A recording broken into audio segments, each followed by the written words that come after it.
So here's an example of a document that I found very potent indeed. Okay, and there's a bit of a clue to this in the amount of markup that you see here for this particular document, right? In particular, there's, quite a few things here that I filtered out to indicate to you that I didn't understand, right? That I needed to reread or whatever. Again, it doesn't mean if you don't understand something that is potent in the long run or worth understanding, right?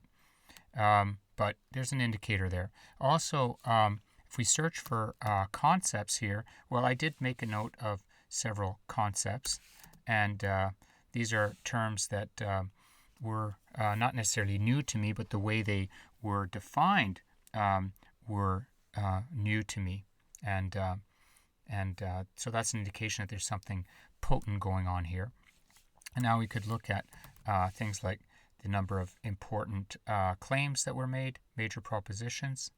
So there are several examples of that.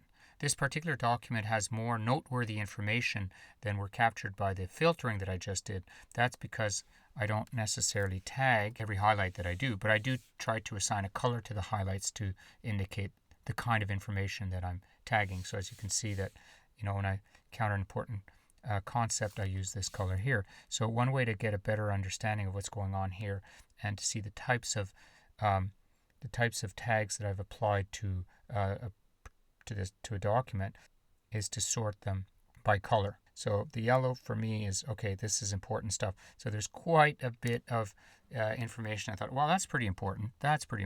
Okay. And then we have concepts here.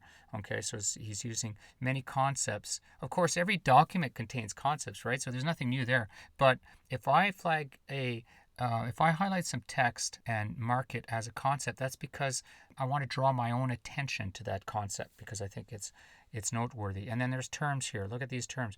All these terms that I think, these are important here. So this is typical Aaron Sloman stuff. If you've read any of his material, it's just mind-blowing. He's in my opinion, the most important AI researcher and probably the most important cognitive scientist of our times. Now, what's interesting here is that Sloman's thesis is what's a thesis in philosophy. The term cognitive science didn't exist yet.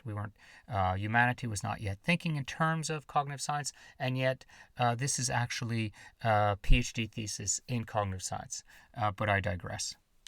By quickly looking at my annotations, I can tell that many of the ideas were new to me. It raised many questions in my mind, and I feel that by mastering this document, I will understand things differently.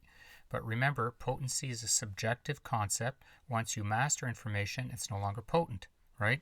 And the next person might actually have already gotten all this information, and therefore, for them, the document is not potent.